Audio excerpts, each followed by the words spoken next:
Assalamualaikum warahmatullahi wabarakatuh. Halo sahabat-sahabat semuanya, jumpa lagi kita di Ekonomika Channel. Pada video kali ini kita akan melanjutkan pembahasan berkaitan dengan soal-soal pada bab-bab yang ada dalam materi ekonomi. Nah, pada video-video sebelumnya kita sudah membahas materi berkaitan dengan mekanisme pasar, baik itu permintaan, penawaran, dan juga keseimbangan pasar. Nah, pada video kali ini kita akan melanjutkan pembahasan berkaitan dengan soal-soal yang berhubungan dengan mekanisme pasar. Jadi, soal-soalnya di sini ada beberapa halaman. Jadi, kita akan buat pembahasannya itu dengan berbagai episode video. Jadi, tidak seluruh soal itu kita dibahas ini dalam satu video. Nah, bagi teman-teman yang baru bergabung dengan channel ini, jangan lupa like, subscribe, dan share video ini. Mudah-mudahan video ini bermanfaat bagi kita semuanya. Namun juga perlu disampaikan jika nanti di dalam pembahasan atau mungkin ada konsep yang berbeda atau mungkin jawaban yang berbeda dengan teman-teman semuanya, boleh diketik di kolom komentar. Oke, kita langsung saja ke soal latihan materi mekanisme pasar. Soal nomor 1. Pengertian permintaan dalam konsep ekonomi adalah A. Jumlah keseluruhan barang dan jasa yang ingin dibeli oleh konsumen pada berbagai macam tingkat harga. B. Keinginan terhadap suatu barang yang disertai dengan kemampuan untuk membayar harga barang tersebut. C. Keinginan terhadap suatu barang yang tidak disertai dengan kemampuan untuk membayar harga barang tersebut. D. Jumlah keseluruhan barang yang akan dijual. E. Keinginan konsumen untuk membayar barang dan jasa. Nah, dari soal ini berkaitan dengan pengertian ya. Pertama, di sini ditanyakan adalah pengertian permintaan, di mana dinyatakan permintaan dalam materi kita yang sudah sebelumnya dinyatakan bahwa permintaan ini adalah sejumlah barang yang ingin dibeli oleh konsumen pada berbagai tingkat harga. Jadi intinya di dalam permintaan ini ada unsur P, ada unsur Q. Karena dia permintaan berarti QD ya. Jadi harga dengan jumlah barang yang diminta. Jadi pengertian dari permintaan itu harus mengandung dua unsur ini. Nah, dari penjelasan option A sampai E, maka yang lebih tepat untuk menjawab soal nomor 1 ini adalah yang lebih mewakili adalah yang A. Jadi, permintaan adalah jumlah keseluruhan barang dan jasa yang ingin dibeli oleh konsumen pada berbagai tingkat harga. Oke, next kita lanjutkan soal nomor 2. Berikut yang tidak termasuk faktor yang mempengaruhi permintaan seseorang adalah. Jadi, kalau kita review lagi materi-materi berkaitan dengan permintaan, ada bagian pembahasannya yang membahas tentang faktor-faktor yang mempengaruhi permintaan, dan juga ada bagian di penawaran mengenai tentang faktor-faktor yang mempengaruhi penawaran. Nah, kalau kita baca optionnya, yang mempengaruhi permintaan, pendapatan ini mempengaruhi permintaan, selera juga, harga barang yang lain yang bersangkutan ya, kemudian harga barang itu sendiri juga iya. Maka untuk nomor 2 itu jawabannya adalah yang D, teknologi. Teknologi ini adalah salah satu faktor yang mempengaruhi supply atau penawaran. Maka jawaban untuk nomor 2 adalah yang D, teknologi. Next, soal nomor 3. Pada saat harga sebuah lampu Rp 15.000, permintaan terhadap lampu tersebut 4.000. Dan setiap kenaikan harga 1.000, permintaan turun sebanyak 500 untuk setiap lampu. Dari data tersebut, maka fungsi permintaannya adalah. Nah, untuk soal nomor 3 ini, kita ingat bahwa rumus yang digunakan untuk menghitung ya fungsi permintaan,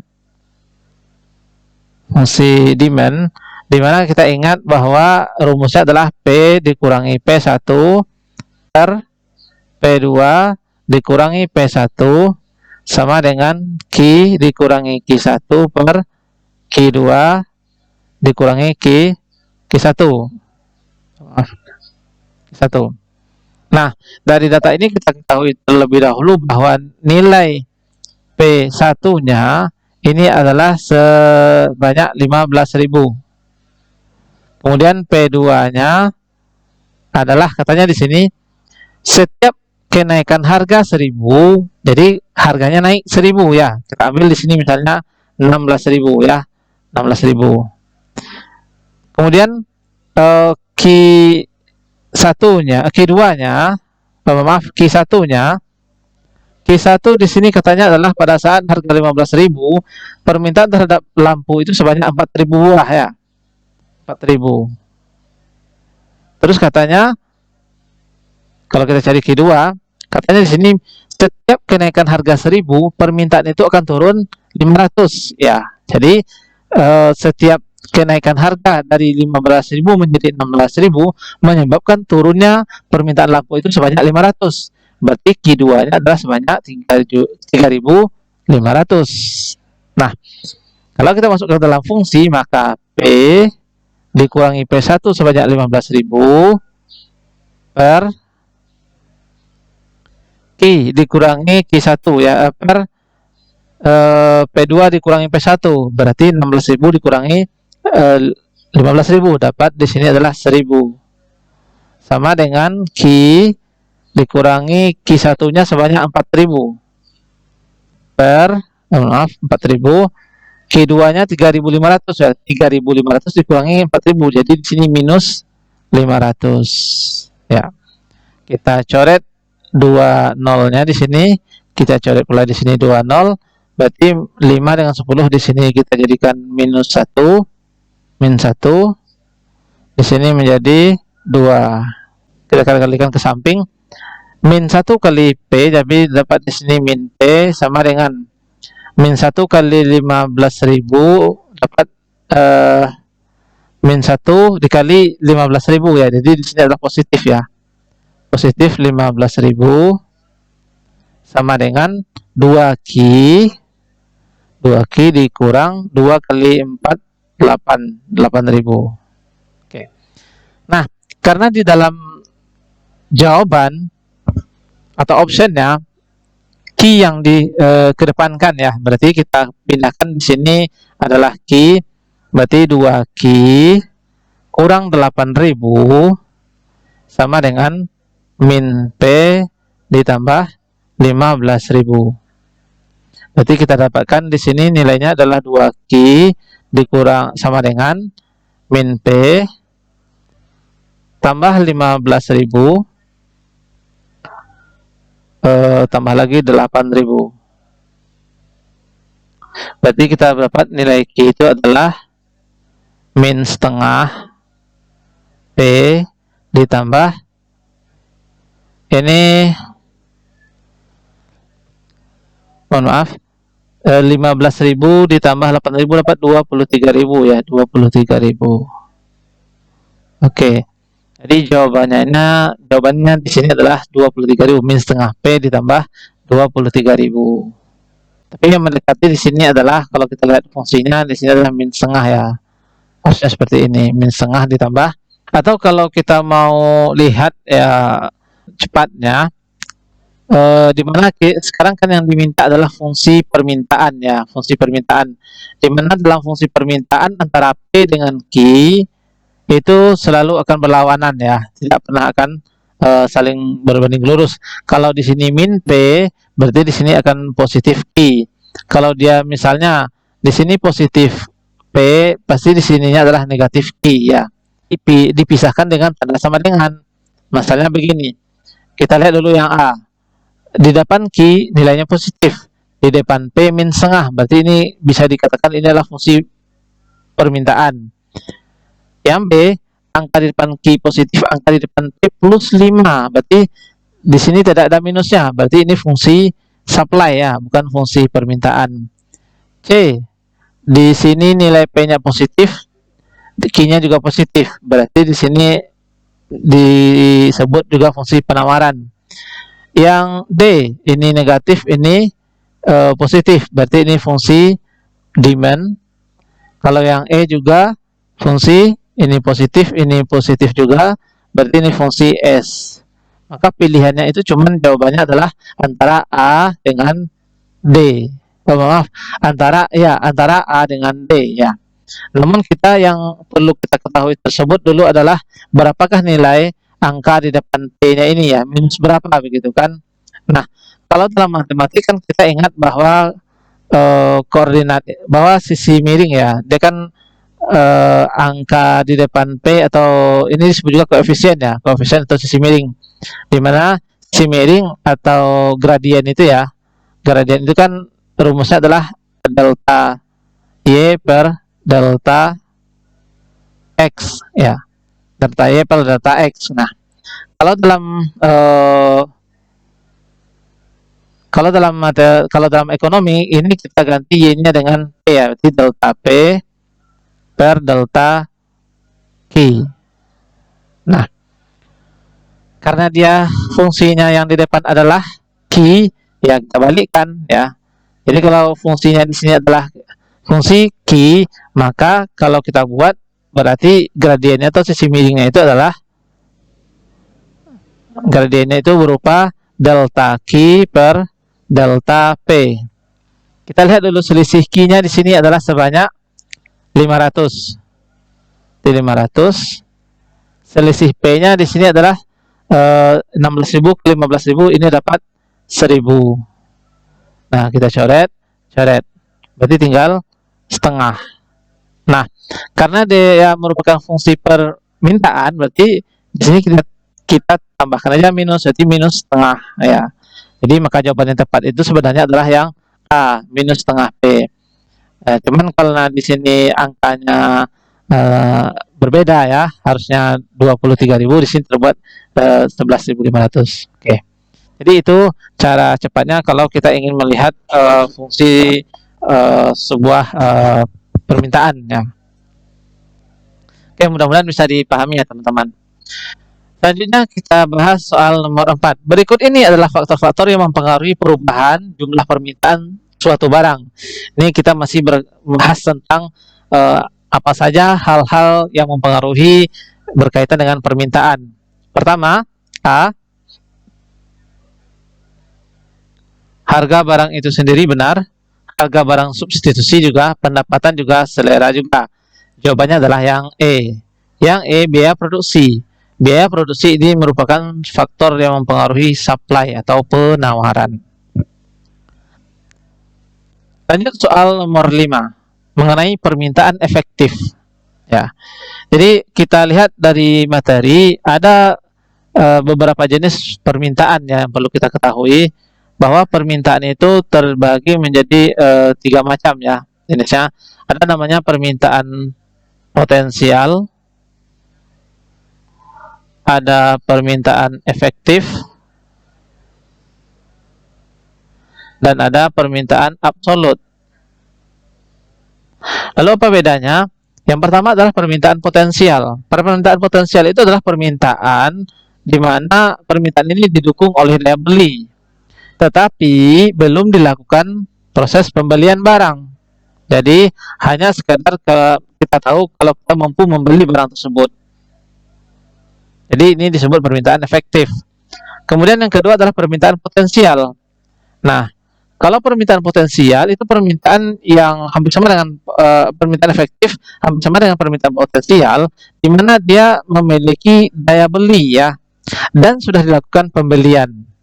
Jadi bedanya antara efektif dengan potensial itu, kalau potensial itu belum dilakukan pembelian, efektif itu sudah dilakukan proses pembelian. Dan yang terakhir adalah permintaan absolut. Untuk permintaan absolut itu adalah permintaan yang tidak mempunyai daya beli atau tidak disertai dengan daya beli. Jadi itu disebut permintaan absolut. Maka untuk yang nomor 5, jawabannya kita baca, permintaan efektif adalah A, jumlah keseluruhan barang dan jasa yang ingin dibeli oleh konsumen pada berbagai macam tingkat harga. Ini adalah definisi dari permintaan ya. Ini merupakan pengertian dari permintaan atau definisi. Kemudian B, permintaan terhadap suatu barang yang disertai dengan kemampuan untuk membayar harga barang tersebut. Ya, kita cari dulu yang pas.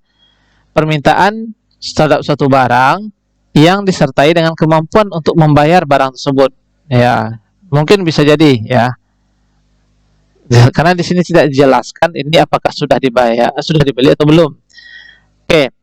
C. Permintaan terhadap suatu barang yang tidak disertai dengan kemampuan untuk membayar barang tersebut. Ini disebut ke permintaan absolut.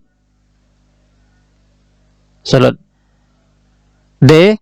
Permintaan terhadap suatu barang atau jasa yang disertai dengan daya beli atau kemampuan tapi tidak dilaksanakan atau mungkin belum dilaksanakan. Ini lebih tepatlah yang disebut dengan istilah potensial. E. Keinginan konsumen untuk membayar barang atau jasa. Ini bukan ya.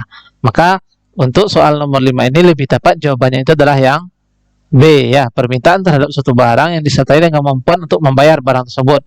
Dan sebenarnya harus ada kata-kata dan sudah dilakukan pembelian atau mungkin sudah dibeli. Oke, itu adalah permintaan efektif. Next, soal nomor 6. Penawaran suatu barang akan dipengaruhi oleh banyak faktor yang diantaranya adalah sebagai berikut. Jadi soal nomor 6 ini adalah soal yang berkaitan dengan apa saja faktor-faktor yang mempengaruhi penawaran.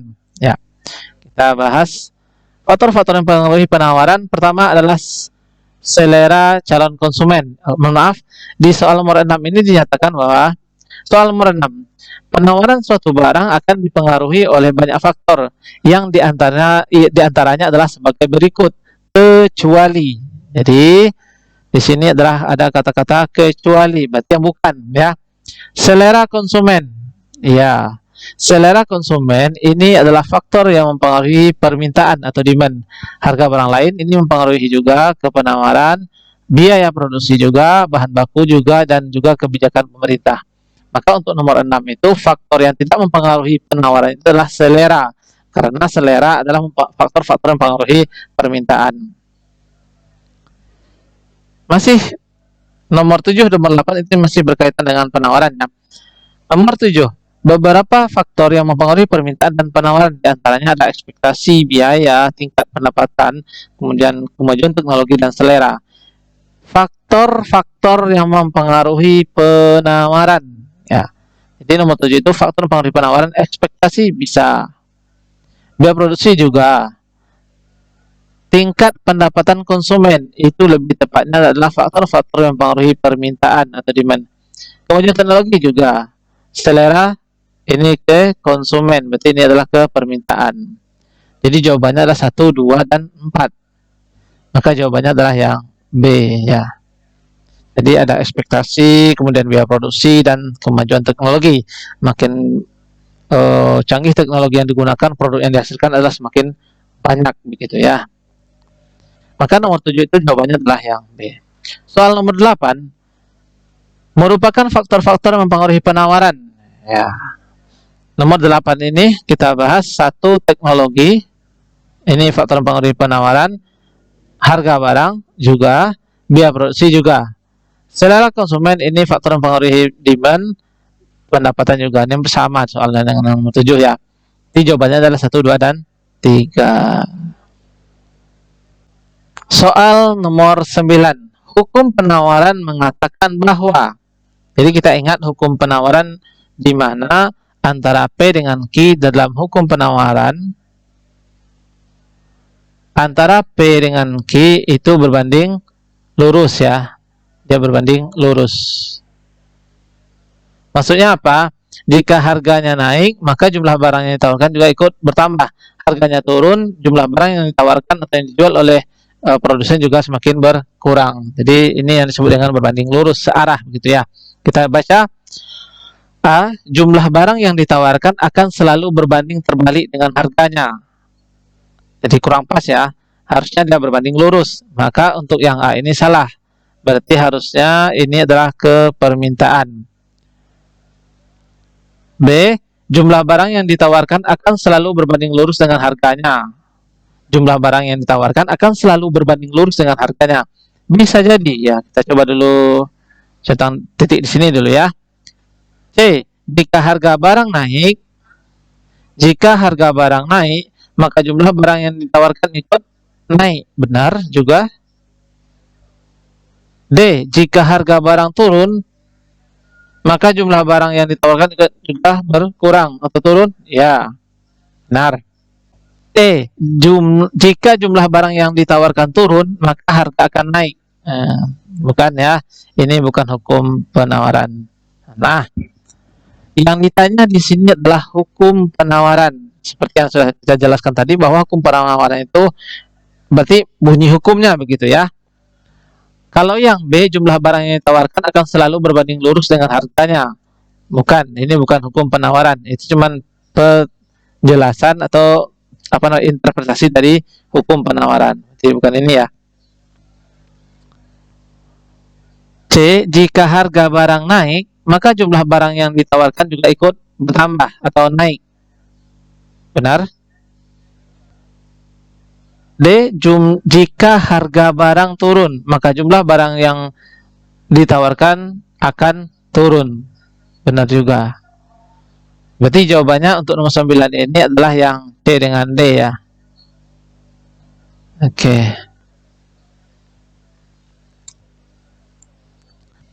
Soal nomor 10.